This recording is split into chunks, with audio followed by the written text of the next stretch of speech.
दोस्तों, आज की इस वीडियो में मैं आपको बताऊंगा 1857 की क्रांति के बारे में, यानी कि द रिवॉल्ट ऑफ 1857 के बारे में। दोस्तों, 1857 की जो क्रांति है, इसको भारतीय आज़ादी के लिए या स्वतंत्रता के लिए बहुत महत्वपूर्ण लड़ाई माना जाता है, या यूँ कह लो क्या ये मील का पत्थर कहा जाता है इसको आज़ादी के मामले में। मैं आपको बता दूं कि इस लड़ाई या फिर इस युद्ध के कई नाम हैं, जैसे कि सैन्य विद्रोह, स्वतंत्रता संग्राम, सामंतवादी प्रतिक्रिया, जन क्रांति, राष्ट्रीय विद्रोह, मुस्लिम षड्यंत्र, या फिर ईसाई धर्म के विरुद्ध एक धर्म युद्ध। अब आपके मन में एक सवाल आना चाहिए कि इस युद्ध के या इस क्रांति के इतने सारे अलग अलग नाम क्यों हैं? क्योंकि मैंने अभी इसको ईसाई धर्म के विरुद्ध एक धर्म युद्ध बताया, या मुस्लिम षड्यंत्र बताया, तो इतने नामों की क्या जरूरत पड़ रही है? तो ये चीज़ आपको तब समझ में आएगी जब आप इसका स्वरूप पढ़ोगे और इसके कारण पढ़ोगे। और वो आपको पढ़ना इसलिए ज़रूरी है क्योंकि एग्जाम की दृष्टि से ये पॉइंट बहुत ज़्यादा इंपॉर्टेंट है, और मैं चाहता हूँ कि ये चीज़ मैं आपको एग्जाम की दृष्टि से ही पढ़ाऊँ। मैं चाहूँ तो आपको सीधे सीधे कहानी सुना के ख़त्म कर सकता हूँ खेल, लेकिन आपको कुछ एक ज़रूरी पॉइंट्स बताने हैं जो आपको एग्जाम में भी काम आए। तो ज़्यादा देर ना करते हुए शुरू करते हैं। तो पहले इस क्रांति के बारे में आप कुछ एक बेसिक चीज़ें जान लीजिए। पहली चीज़ तो ये थी कि ये क्रांति एक सशस्त्र विद्रोह था, यानी कि मैंने आपको बताया था इमरजेंसी वाली वीडियो में कि जब देश के अपने ही लोग किसी कारणवश गवर्नमेंट से या मैनेजमेंट से नाराज होकर सशस्त्र विद्रोह करने लगे, हथियार के साथ विद्रोह करने लगे, तो वहाँ पे स्थिति बदतर हो जाती है। ठीक है, ये जो विद्रोह था ये 2 वर्षों तक भारत के अलग अलग हिस्सों में चला था, और इसका प्रारंभ जो था वो छोटे छोटे क्षेत्रों में छोटे छोटे झगड़ों से शुरू हुआ था, लेकिन आगे चलकर इसने एक बहुत ही विकराल रूप धारण कर लिया था। हालांकि आगे चलकर ब्रिटिशर्स ने इस क्रांति पर काबू पा लिया था, लेकिन इसका एक बहुत बड़ा इम्पैक्ट पड़ा था, बहुत बड़ा प्रभाव पड़ा था, और वो प्रभाव ये था कि यहाँ से ईस्ट इंडिया कंपनी का जो राज था वो खत्म हो गया और ताज का राज शुरू हो गया। इस बात को आप समझने की कोशिश कीजिए कि पहले भारत के अंदर ईस्ट इंडिया कंपनी का राज चलता था, लेकिन इस क्रांति के बाद खुद ताज ने जिम्मेदारी ले ली कि भारत का शासन अब वहीं से होगा। तो ये एक बहुत प्रभावित करने वाली क्रांति थी। अब हमें इस क्रांति के बारे में कुछ एक पॉइंट्स हैं जो हमें विस्तार में पढ़ने होंगे, जिससे हमें ये बात समझ में आ सके कि 1857 की क्रांति हुई क्यों थी, उसके कारण क्या थे, कैसे वो शुरू हुई, कैसे वो खत्म हुई, उसमें कौन कौन से लोग शामिल थे। तो एक एक करके हम ये चीज़ पढ़ सकते हैं। तो इन पॉइंट्स में सबसे पहले है 1857 की क्रांति का स्वरूप, उसके कारण, उसका शुरुआत या फिर प्रारंभ, उसका विस्तार, उसकी असफलता के कारण और परिणाम। मतलब ये जो 6 पॉइंट्स हैं, हम अगर एक एक करके पढ़ेंगे तो पूरी क्रांति हमें समझ में आ जाएगी। लेकिन उससे पहले 4-5 ऐसे पॉइंट्स हैं जिसको लेके सीधे सीधे प्रश्न बनते हैं, सीधे ऑब्जेक्टिव्स बनते हैं, और वो मैं आपको बता देता हूं जिससे आपको एक लाइन में उत्तर देने में आसानी हो जाए।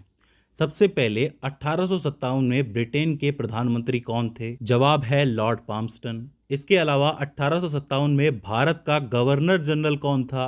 तो आप लिखोगे चार्ल्स जॉन कैनिंग। ये नाम बहुत ज़रूरी है, इसका नाम बहुत बार यूज़ होता है, कैनिंग। तो चार्ल्स जॉन कैनिंग कौन थे? गवर्नर जनरल थे। और प्रधानमंत्री कौन थे? लॉर्ड पाम्पस्टन थे। अगला सवाल पूछा जाएगा कि 1857 की क्रांति के वक्त मुगल बादशाह कौन था? मतलब मुगल एम्पायर का कौन सा बादशाह बैठा था?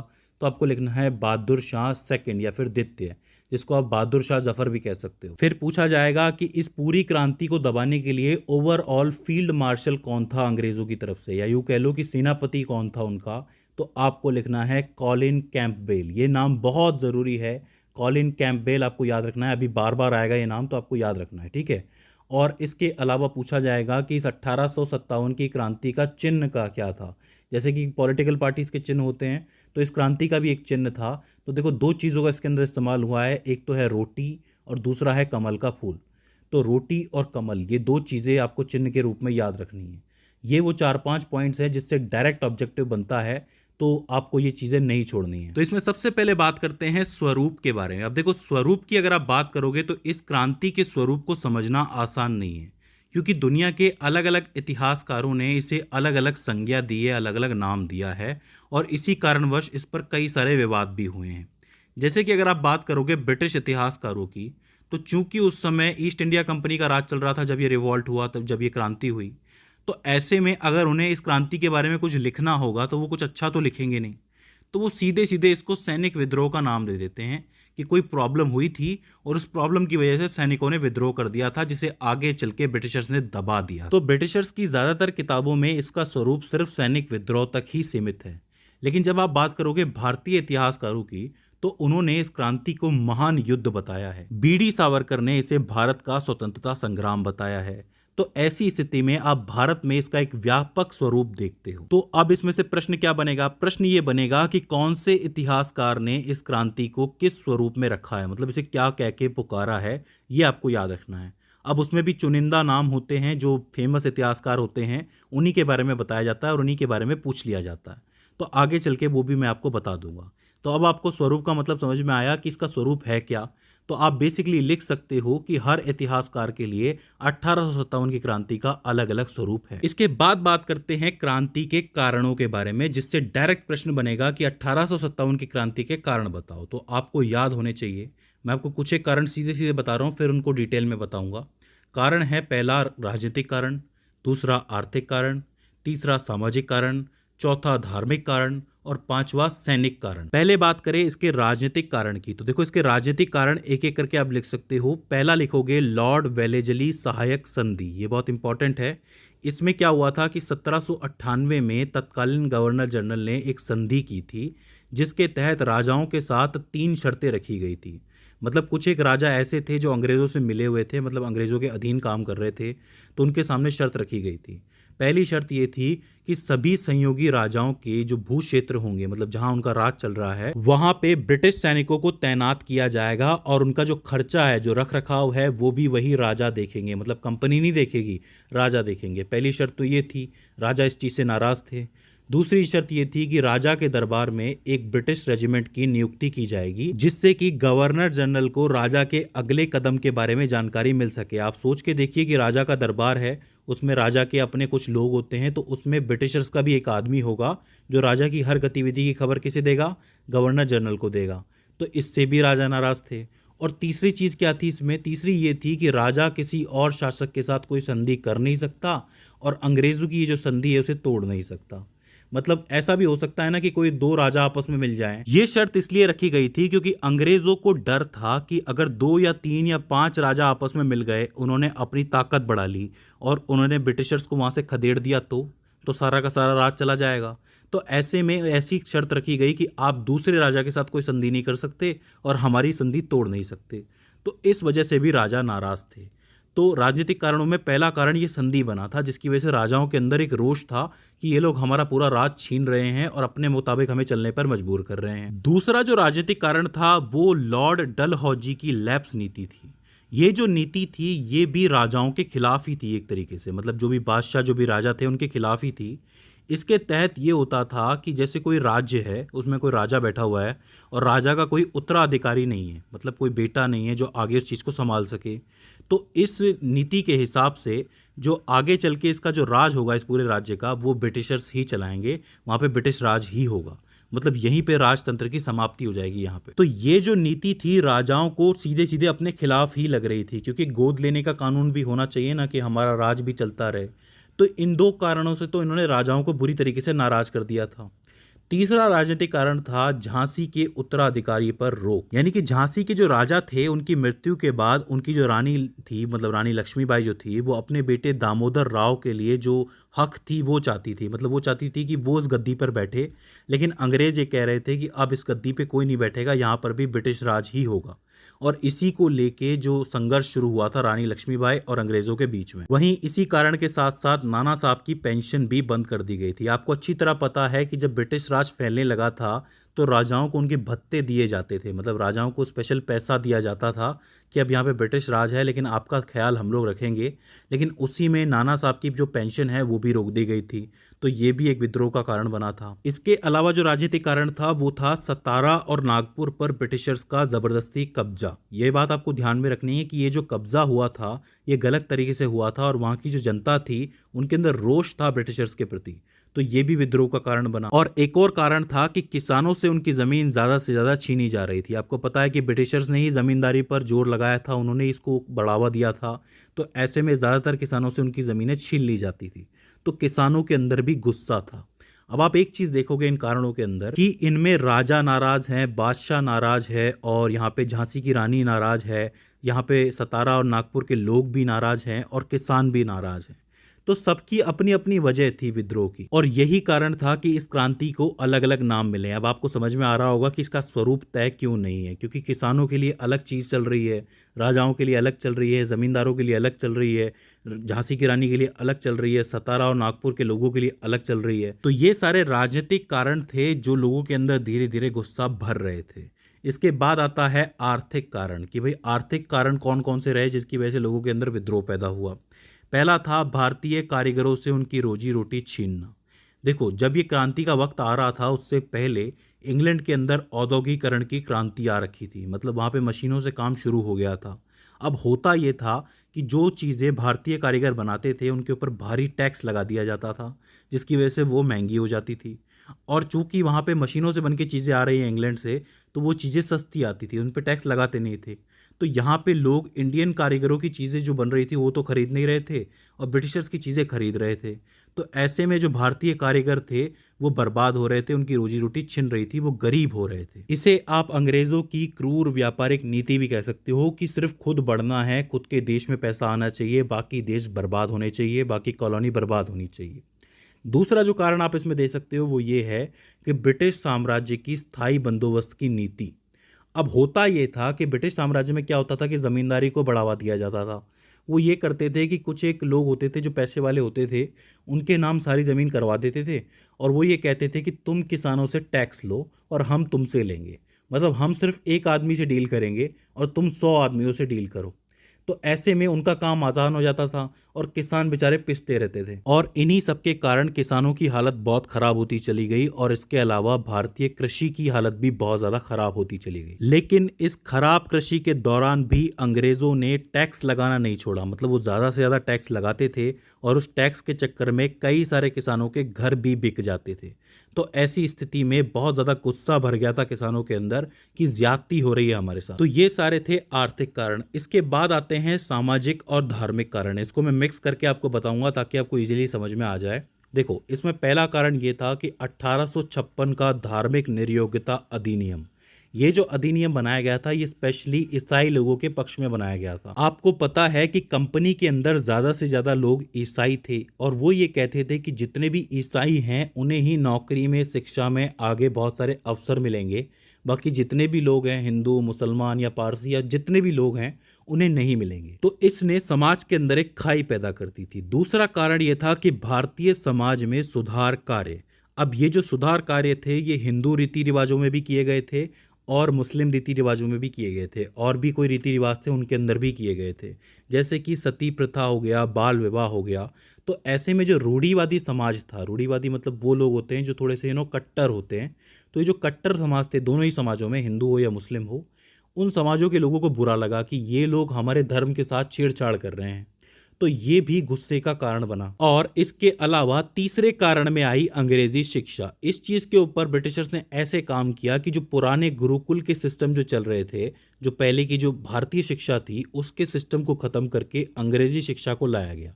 उन्होंने ये कहा कि जो भी इंसान अंग्रेजी शिक्षा के तहत पढ़ता है वो ज़्यादा काबिल है और उसको ज़्यादा अवसर दिए जाएंगे। तो धीरे धीरे करके उन्होंने पुरानी व्यवस्थाओं को समाप्त करना शुरू कर दिया था। और इसी में आखिरी कारण में आप लिख सकते हो कि उन्होंने ईसाई प्रचारकों यानी कि मिशनरियों को बाजार में छोड़ दिया था, मतलब लोगों के बीच में छोड़ दिया था कि आप जाओ अपने धर्म की तो प्रशंसा करो और बाकी धर्मों की निंदा करना शुरू कर दो। तो उस समय के लोगों को ये लगा कि ये हमारे कल्चर को ख़त्म करना चाहते हैं, ये हमारे धर्म के खिलाफ बुरा बोल रहे हैं। तो कहीं ना कहीं ये चीज़ भी गुस्से का कारण बनी। तो ये जितने भी सामाजिक और धार्मिक कारण थे, यहाँ पे रूढ़िवादी लोग और स्पेशली हिंदू मुसलमान लोग ये कुछ ज़्यादा ही भड़के इसके चक्कर में। अगला कारण था सैनिक कारण। इसमें क्या होता था? इसमें पहला कारण ये था कि भारतीय सैनिकों के साथ अभद्र व्यवहार किया जाता था। मतलब मान लो कि कोई ब्रिटिशर्स की परेड चल रही है, तो उस परेड के दौरान उनका जो कल्चर है, उनकी जो संस्कृति है, उनकी जो सभ्यता है, उसका मजाक उड़ाया जाता था। मतलब तीनों चीज़ों का, सभ्यता, संस्कृति और धर्म, तीनों चीज़ों का मजाक उड़ाया जाता था, चाहे वो हिंदू हो चाहे वो मुसलमान हो।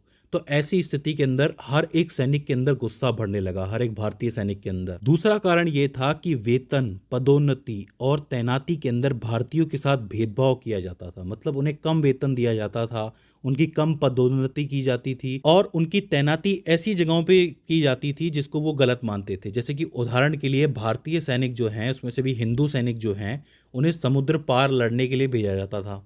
अब उस समय के रूढ़िवादी लोग ये मानते थे कि भारतीयों के लिए समुद्र पार करना ठीक बात नहीं है। उस समय की सोच ये थी। तो ऐसी स्थिति में उन्हें ये चीज़ बुरी लगती थी कि हमारे साथ जानबूझ के ऐसा किया जा रहा है, हमारी मान्यताओं का मजाक उड़ाया जा रहा है। तो ये जितने भी कारण मैंने आपको भी बताए, सैनिक कारण, धार्मिक कारण, सामाजिक कारण, ये जितने भी कारण थे, ये कहीं ना कहीं काफ़ी समय से चले आ रहे थे। मतलब समझ लो 50 साल या 60 साल या 100 साल से चले आ रहे थे और धीरे धीरे करके लोगों के अंदर गुस्सा बहुत ज़्यादा बढ़ गया था। फिर क्या हुआ कि 1857 में एक तात्कालिक कारण आया। मतलब ये वो था जो किसको आप कह सकते हो पिन पॉइंट, कि इस पिन को आपने खींच दिया तो बम फट गया। वो कारण क्या था? वो था चर्बी वाले कारतूस। अब इसके बारे में आपने सुना होगा, मंगल पांडे पे एक मूवी बनी थी, उस मूवी के अंदर बताया गया था चर्बी वाले कारतूस के बारे में। हुआ ये था कि उस समय पे एक नई राइफल आई थी, एनफील्ड राइफल। इस राइफल में जो कारतूस डलता था, उस कारतूस के साथ दिक्कत ये थी कि उसके अंदर चर्बी मिली होती थी। वो चर्बी या तो गाय की हो सकती थी या फिर सूअर की हो सकती थी, हो सकता है कि दोनों की भी हो। तो ऐसी स्थिति में हिंदुओं के साथ प्रॉब्लम ये थी कि वो गाय को बड़ा पूज्य मानते थे, या फिर मानते हैं, आज भी मानते हैं। तो ऐसे में वो उस चर्बी को मुंह से नहीं लगा सकते थे। वहीं दूसरी तरफ मुसलमानों के साथ दिक्कत ये थी कि वो सूअर को हराम मानते हैं। तो कहीं ना कहीं इस चीज़ ने दोनों की मान्यताओं को बहुत ज़्यादा हर्ट कर दिया, हिंदू की मान्यताओं को भी और मुस्लिम की मान्यताओं को भी। और दोनों के अंदर जो गुस्सा भरा हुआ था पहले से, मतलब लोगों के अंदर जो गुस्सा था, वो इसी चक्कर में फूट गया, यानी कि क्रांति का प्रारंभ हो गया। अब हम पढ़ते हैं क्रांति के प्रारंभ के बारे में। देखो इसकी शुरुआत कैसे हुई। इसकी शुरुआत हुई जनवरी 1857 में। उसमें क्या हुआ था कि वेस्ट बंगाल के कई हिस्सों में लोगों ने बातें करना शुरू कर दिया कि नई राइफल का जो कारतूस है उसके अंदर गाय और सूअर की चर्बी है। ठीक है, ये बात होना शुरू हो गई। धीरे धीरे ये बात फैलती गई, मतलब पूरे पश्चिम बंगाल में फैल गई। उसके बाद ये फरवरी 1857 में ये बात फैलते फैलते बहरामपुर आ पहुंची। तो बहरामपुर की बटालियन में ये बातें फैलने लगी और वहां से फैलते फैलते मार्च में ये बात बैरकपुर आ पहुंची। बैरकपुर में 34वें बटालियन में एक सिपाही थे जिनका नाम था मंगल पांडे। उन तक जब ये बात पहुंची तो 29 मार्च को उन्होंने इस चीज़ का विरोध किया। मतलब विरोध ऐसे किया कि उन्होंने 2 सिपाहियों को घायल कर दिया। जो अंग्रेज सिपाही थे उनमें से एक का नाम था बाघ और दूसरे का नाम था। अब इसमें हुआ ये था कि बाघ की मृत्यु हो गई थी, मतलब जो अफसर बाघ थे उनकी मृत्यु हो गई थी। और 29 मार्च की इस मृत्यु के बाद 8 अप्रैल को मंगल पांडे को फांसी दे दी गई। अब ये जो थी ना, पूरी चिंगारी बन गई थी कि बारूद का ढेर तो पहले से तैयार है, लोगों में गुस्सा पहले से भरा हुआ है, मंगल पांडे को फांसी देते ही लोग फट गए। मतलब मई आते आते जितने भी बटालियन के ज़्यादातर लोग जो हिंदू और मुसलमान थे, उनमें से 80 से 85%, मतलब 80 से 85% ऐसे लोग थे जिन्होंने उस कारतूस को यूज़ करने से मना कर दिया और उन्होंने विद्रोह करना शुरू कर दिया। कैसे? इसको हम पढ़ते हैं 1857 की क्रांति के विस्तार में। देखो विस्तार कैसे हुआ। 10 मई 1857 को मेरठ में ये जितने भी सिपाही जो नाराज थे, उन्होंने अपनी रेजिमेंट के सभी हथियार लूट लिए और अपने भारतीय साथियों को छुड़ाकर दिल्ली की ओर रवाना हो गए। 11 मई को वो दिल्ली पहुंचे और 12 मई को पूरी दिल्ली पर अधिकार कर लिया, कब्जा कर लिया। आप इस बात को गौर से समझिए कि 10 मई को ये चीज़ शुरू हुई। 10 मई को उन्होंने अपनी रेजिमेंट को लूटा, मतलब उसमें से हथियार लूटे, अपने भारतीय सिपाहियों को आज़ाद करवाया, दिल्ली की ओर रवाना हो गए। 11 तारीख को वो पहुंचे और 12 तारीख तक पूरी दिल्ली पर कब्जा कर लिया। अब जैसे ही वो दिल्ली पहुंचे तो उन्होंने अपने लिए एक नेता चुन लिया जिनका नाम था बहादुर शाह जफर या फिर बहादुर शाह द्वितीय। लेकिन जब तक ये चीज़ हो रही थी तब तक बहादुर शाह जफर बहुत बूढ़े हो चुके थे, अराउंड 80 से भी उम्र उनकी ऊपर हो गई थी। तो ऐसे में जो बहादुर शाह जफर का सेनापति था जिसका नाम था बख्त खां, उन्होंने इनका नेतृत्व किया था। देखो ये सवाल पूछा जाता है कि इनका नेतृत्व किसने किया? बहादुर शाह जफर ने किया। वास्तविक नेतृत्व किसने किया? बख्त खां ने किया। तो ये चीज़ आपको याद रखनी है। हालांकि मैं आपको बता दूं कि 1857 के खत्म होने से पहले ही जो ब्रिटिशर्स थे उन्होंने दिल्ली पे दोबारा कब्जा कर लिया था। उसके 2 बड़े कारण थे। पहला तो ईस्ट इंडिया कंपनी बहुत बड़ी थी, उनके पास बहुत सारे हथियार थे, तो ज़्यादा देर टिकने नहीं वाले थे ये लोग। और दूसरा ये था कि दिल्ली एक बहुत ज़रूरी प्लेस है, आपको पता है आज भी बहुत ज़रूरी है, उस ज़माने में भी बहुत ज़रूरी था। तो इसको ब्रिटिशर्स छोड़ने वाले नहीं थे। लेकिन उस वक्त के दौरान अगर आप विस्तार देखते हो तो विस्तार दमदम से शुरू हुआ था। दमदम वेस्ट बंगाल में एक जगह है, वहाँ से शुरू हुआ इसका विस्तार, बहरामपुर पहुँचा, फिर बैरकपुर पहुँचा, फिर मेरठ पहुँचा और अंत में दिल्ली पहुँचा। दिल्ली पहुँचने के साथ ही लखनऊ के अंदर भी विद्रोह हुआ, लखनऊ से बिहार, बिहार से कानपुर, कानपुर से झांसी, झांसी से ग्वालियर, ग्वालियर से कोटा राजस्थान। मतलब धीरे धीरे करके जो उत्तरी भारत है, नॉर्थ इंडिया है, उसकी काफी सारी जगहों पे ये रिवॉल्ट बढ़ने लगा, काफी जगहों पे लोगों ने विद्रोह शुरू कर दिया। लेकिन यहाँ पे सबसे बड़ी दिक्कत ये थी कि दक्षिण भारत में जो क्रांति है 1857 की, उसका प्रभाव बिल्कुल भी देखने को नहीं मिला और ये एक बहुत बड़ा कारण बना था कि ये क्रांति आगे चल के असफल हो गई थी। हालांकि इसको असफल नहीं कहा जा सकता, कहीं ना कहीं किसी न किसी हद तक इन्होंने अंग्रेजों पे प्रभाव तो डाला था, लेकिन फिर भी ये ओवरऑल तो असफल ही रही थी। तो इस तरीके से आप देख सकते हो कि देश के अलग अलग हिस्सों में विस्तार हुआ। तो मैंने आपको कितनी चीज़ें बताई। सबसे पहले मैंने आपको बताया कि इसका स्वरूप क्या है, उसके बाद मैंने इसके कारण आपको बताया, कारण के बाद मैंने आपको इसका प्रारंभ बताया और प्रारंभ के बाद मैंने आपको इसका विस्तार बताया कि कैसे शुरू हुई, कैसे इसका विस्तार हुआ। अब यहाँ आपके 3 पॉइंट्स बचते हैं जिसमें से डायरेक्टली प्रश्न बनेंगे। पहला तो ये है कि जैसे मैंने आपको विस्तार बताया है, तो विस्तार में अलग अलग हिस्सों से कौन से योद्धा थे जिन्होंने नेतृत्व किया, मतलब कौन कौन से सेनापति थे, इनको रोकने के लिए कौन कौन आया, मतलब क्रांति को रोकने के लिए भी कोई ना कोई तो आया ही होगा, वो मुझे आपको बताना है क्योंकि इसमें से डायरेक्ट प्रश्न बनते हैं। इसके बाद मैं आपको बताऊंगा असफलता के कारण और आखिर में मैं आपको बताऊंगा परिणाम। तो दोस्तों 1857 की क्रांति के इस भाग 2 में आपका बहुत बहुत स्वागत है। जैसा कि आपको याद ही होगा कि पिछली वीडियो में हम लोगों ने इस क्रांति के बारे में काफ़ी कुछ कवर कर दिया था। मतलब इसके स्वरूप के बारे में मैंने आपको बताया था, इस क्रांति के कारण के बारे में बताया था, प्रारंभ के बारे में बताया था, विस्तार के बारे में बताया था। लेकिन कुछ एक पॉइंट्स रह गए थे, जैसे कि स्वरूप में ये रह गया था कि किस किस व्यक्ति ने, किस किस इतिहासकार ने इस क्रांति को क्या क्या स्वरूप दिया है। इसके अलावा क्या क्या इसके कारण रहे जो इसको असफल बनाते हैं इस क्रांति को, और आखिर में इस क्रांति का परिणाम क्या रहा। तो ये सारी चीज़ें हम लोग इस भाग 2 में कवर करने वाले हैं, जिससे कि आपके बचे हुए ऑब्जेक्टिव्स क्लियर हो जाएंगे। और अगर इसके बाद भी कुछ प्रश्न बनेंगे तो वो मैं आपको अलग से वीडियो में ज़रूर बता दूंगा। तो दोस्तों ज़्यादा देर ना करते हुए शुरू करते हैं। सबसे पहले मैं आपको 1857 की क्रांति के विस्तार से जुड़े हुए एक पॉइंट के बारे में बताना चाहता हूँ। मैंने आपको कुछ एक प्रदेशों के नाम बताए थे, जैसे कि दमदम, बहरामपुर, बैरकपुर, मेरठ, दिल्ली, लखनऊ, बिहार, कानपुर, झांसी, ग्वालियर, कोटा। अब मुझे आपको एक टेबल बना के ये बताना है कि ये जितनी भी जगह हैं, इनमें कौन कौन से वो योद्धा थे जिन्होंने नेतृत्व किया इस क्रांति का, और उसके अलावा कौन कौन से वो लोग थे अंग्रेज़ों की तरफ से जिन्होंने इस क्रांति को दबाया। क्योंकि इसमें से प्रश्न ज़रूर बनता है, जैसे पूछ लिया जाए कि ग्वालियर में इस क्रांति का नेतृत्व किसने किया और ग्वालियर में इस क्रांति को किसने दबाया, तो ये जवाब आपको देना होगा। तो ये चार्ट आपके सामने कुछ बना हुआ है, जिसमें एक में लिखा है क्षेत्र, एक में योद्धा और एक में दमनकारी जिसने इस क्रांति को रोका। सबसे पहले अगर बात करें दिल्ली की, तो दिल्ली में जो योद्धा थे जिन्होंने नेतृत्व किया था वो थे बहादुर शाह द्वितीय या फिर उनके सेनापति बख्त खां, और इसका जो दमन था वो किया था हडसन ने। हडसन का नाम आपको याद रखना है कि इसका दमनकारी कौन था, हडसन। इसके अलावा लखनऊ में किसने किया था, बेगम हजरत महल, और वहाँ पे दमनकारी कौन था, कैंपबेल। इस कैंपबेल का नाम मैंने आपको पहले भी बताया था, मैंने कहा था आपको याद रखना है। कानपुर में जो नेतृत्व किया था वो नाना साहेब ने किया था, ठीक है, और इसका दमन भी किया था कैंपबेल ने, मतलब यहाँ पे भी कैंपबेल ही थे। ग्वालियर में किसने किया था, रामचंद्र पांडुरंग ने, जिनको आप तात्या टोपे के नाम से भी जानते हो। झांसी में किसने किया था, रानी लक्ष्मीबाई। झांसी में कौन था दमनकारी, हीरोज था।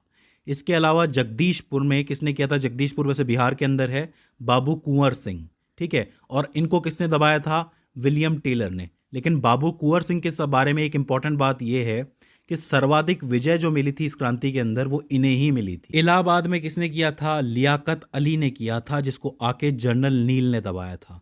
और बरेली में किसने किया था, खान बहादुर खान ने, जिसको आके कैंपबेल ने दबाया था। अब आप एक चीज़ देखोगे कि यहाँ पे 3 जगह आपको कैंपबेल का नाम नज़र आ रहा होगा, तो ये समझ लो कि इस क्रांति को ज़्यादातर रूप से दबाने के लिए किसने मेहनत की थी, कैंपबेल ने की थी। इसके अलावा 3 जगह और हैं, गोरखपुर, मथुरा और राजस्थान। गोरखपुर में गजाधर सिंह, मथुरा में देवी सिंह और राजस्थान में जयदयाल और हरदयाल।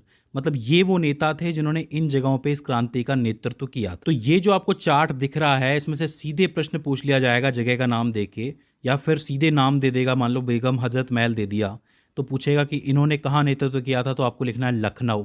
इसके अलावा पूछेगा झांसी में किसने किया था, तो रानी लक्ष्मीबाई। इलाहाबाद में किसने किया था, लियाकत अली। तो ये वाला जो चार्ट है आपको स्पेशली याद रखना है। अब बात करते हैं इस 1857 की क्रांति के असफलता के कारणों के बारे में। अब ये जो कारण है वो आपसे सीधे सीधे पूछ लिए जा सकते हैं। देखो, ये एक प्रश्न जो है मिल के आ सकता है। ऐसा पूछा जा सकता है कि 1857 की क्रांति के कारण व उसके असफलता के कारण एक साथ बताइए। तो अब क्रांति के कारणों के बारे में तो मैं आपको भाग 1 में बता चुका हूं। अब यहां मैं आपको असफलता के कारण बता रहा हूं। देखो, पहला कारण है कम जगहों तक फैलाव या फिर सीमित क्षेत्र। देखो, इस क्रांति की जो लहर थी वो बहुत कम जगहों तक फैली थी, लेकिन इसके अलावा जैसे पश्चिम भारत में महाराष्ट्र हो गया, राजस्थान का एक बड़ा हिस्सा हो गया, मद्रास हो गया दक्षिण के अंदर, वहां पे ये जो क्रांति की लहर थी ये नगण्य थी या फिर शून्य थी, जिस वजह से ये क्रांति उतनी बड़ी नहीं हो पाई जिसकी वजह से अंग्रेज पूरी तरीके से चले जाए। हालांकि ये क्रांति बड़ी थी, मतलब इसके अंदर हिंसा भी बहुत हुई थी, बहुत से लोग जख्मी हुए थे, बहुत से लोग मरे भी थे, और ये समझ लो असर भी बहुत पड़ा था। लेकिन फिर भी आप देखिए कि दक्षिण भारत और पश्चिम भारत का बहुत बड़ा हिस्सा इसके अंदर शामिल ही नहीं था। अगर होता तो ताज का राज पहले ही खत्म हो जाता। दूसरा कारण है नेतृत्व के लिए कम लोग। अब देखो, इसका दूसरा कारण भी पहले कारण से ही जुड़ा हुआ है। देश के बड़े बड़े हिस्सों में ये क्रांति इसलिए नहीं पहुंच पाई क्योंकि इन हिस्सों में इस क्रांति का नेतृत्व करने के लिए कोई था ही नहीं। मतलब ये है कि लोग उलझे हुए थे, लोग कंफ्यूज थे। आधे लोग अंग्रेजों से छुटकारा चाहते थे, कुछ लोग ऐसे भी थे जो नहीं चाहते थे छुटकारा, जिनका काम ठीक चल रहा था। तो ऐसे में ठीक तरीके से नेतृत्व करने वाला कोई था नहीं, और इसी वजह से क्रांति जो है वो उठ नहीं पाई। ठीक है। तीसरा कारण है संसाधनों की कमी। अब ये बात तो समझ में आती है कि इसके अंदर किसान भी शामिल थे, हर तरीके के लोग शामिल थे। अब सभी के पास न तो पर्याप्त हथियार थे, न अनाज था, और न ही कोई आगे की योजना थी, और उसके अलावा कोई सामग्री भी नहीं थी। तो ऐसी स्थिति में प्रभावी रूप से लड़ना इनके लिए संभव नहीं था। चौथा जो कारण था वो था एकता का अभाव। अब आपको मैं पिछली वीडियो में बता चुका हूं कि इस लड़ाई में किसान भी थे, और इसके अलावा अमीर वर्ग भी था, जमींदार वर्ग भी था, और अलग अलग तरीके के लोग थे। राजा अलग चल रहे थे, गरीब लोग अलग चल रहे थे, धार्मिक लोग अलग चल रहे थे। तो ऐसे में सब के अंदर एकता नहीं थी, सब अलग अलग कारणों से लड़ रहे थे। ठीक है। तो ऐसी स्थिति के अंदर कोई किसी का साथ देता, कोई किसी का नहीं देता साथ। तो इस एकता के अभाव के चक्कर में भी वापस वो डिवाइड एंड रूल कर गए, और उन्होंने इस क्रांति को दबा दिया, मतलब अंग्रेजों ने इस क्रांति को दबा दिया। पांचवा कारण था समर्थन का अभाव।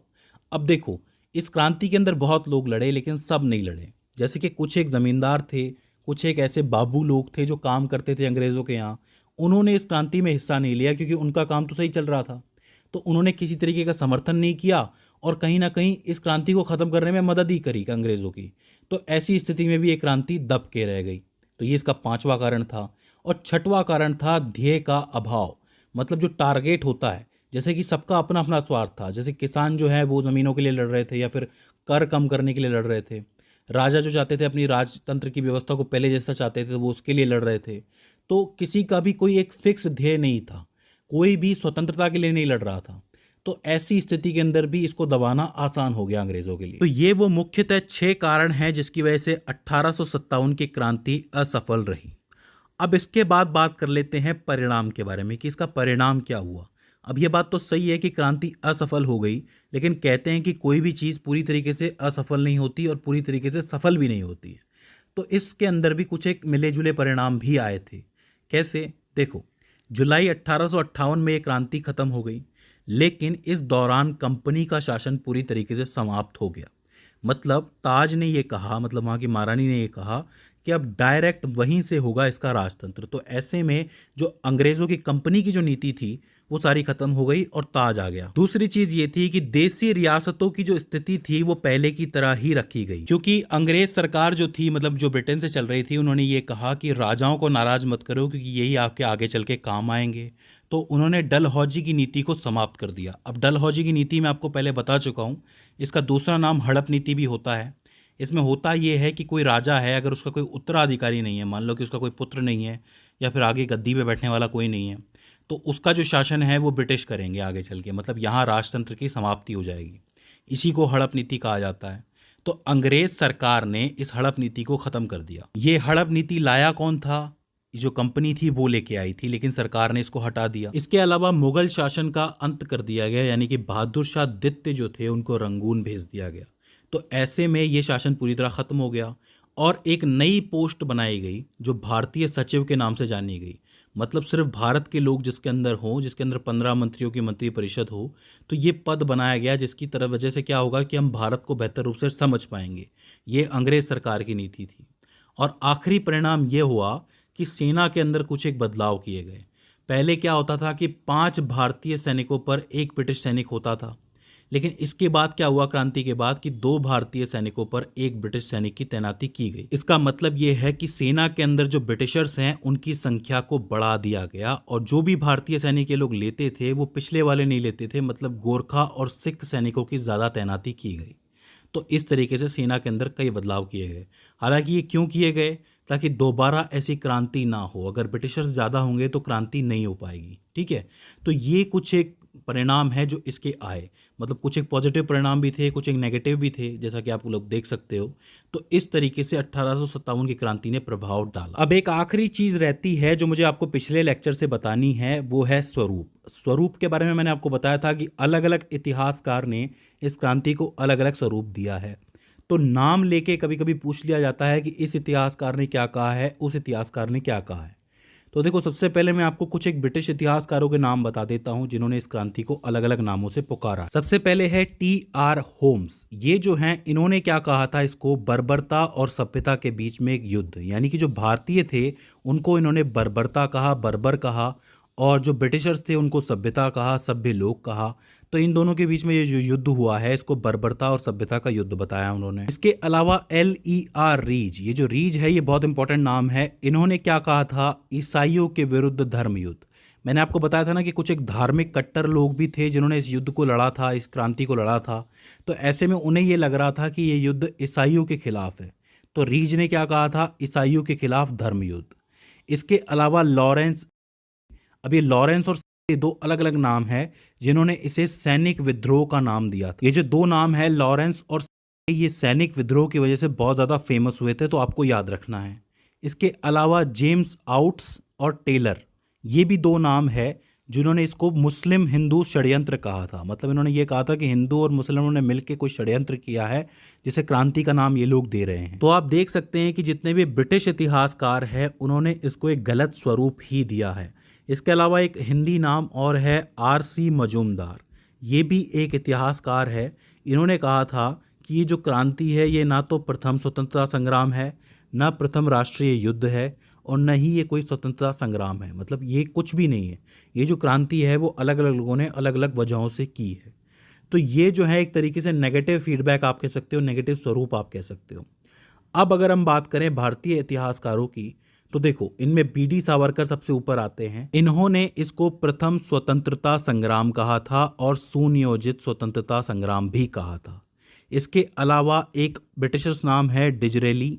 इन्होंने क्या कहा था कि ये एक राष्ट्रीय विद्रोह है। मतलब ब्रिटिश इतिहासकार होते हुए भी इन्होंने इसको एक पॉजिटिव स्वरूप दिया। इसके अलावा जो अशोक मेहता है, ये भी एक बड़ा नाम है जो कि भारतीय इतिहासकार है, उन्होंने भी इसको राष्ट्रीय विद्रोह का नाम दिया था। तो B.D. सावरकर, डिजरेली और अशोक मेहता, ये तो आपके पॉजिटिव स्वरूप में आ जाते हैं। और बाकी ये जो रीज, होम्स और ये टेलर, आउट्स और लॉरेंस सीले, ये सब कहाँ आ जाते हैं? नेगेटिव स्वरूप के अंदर आ जाते हैं। तो किसी का भी नाम लेके आपसे पूछ लिया जाएगा कि किसने इसको क्या स्वरूप दिया। तो दोस्तों, मुझे उम्मीद है कि 1857 की क्रांति के इस भाग 2 से भी आपको काफी कुछ सीखने को मिला होगा। अगर इसमें भी आपको किसी तरीके की क्वेरी आती है, कोई दिक्कत आती है, कोई प्रश्न आता है, या फिर हमसे कोई गलती हो जाती है, तो आप हमें कमेंट सेक्शन के अंदर बता सकते हैं। तो दोस्तों, आज की इस वीडियो के अंदर बस इतना ही। See you in the next one.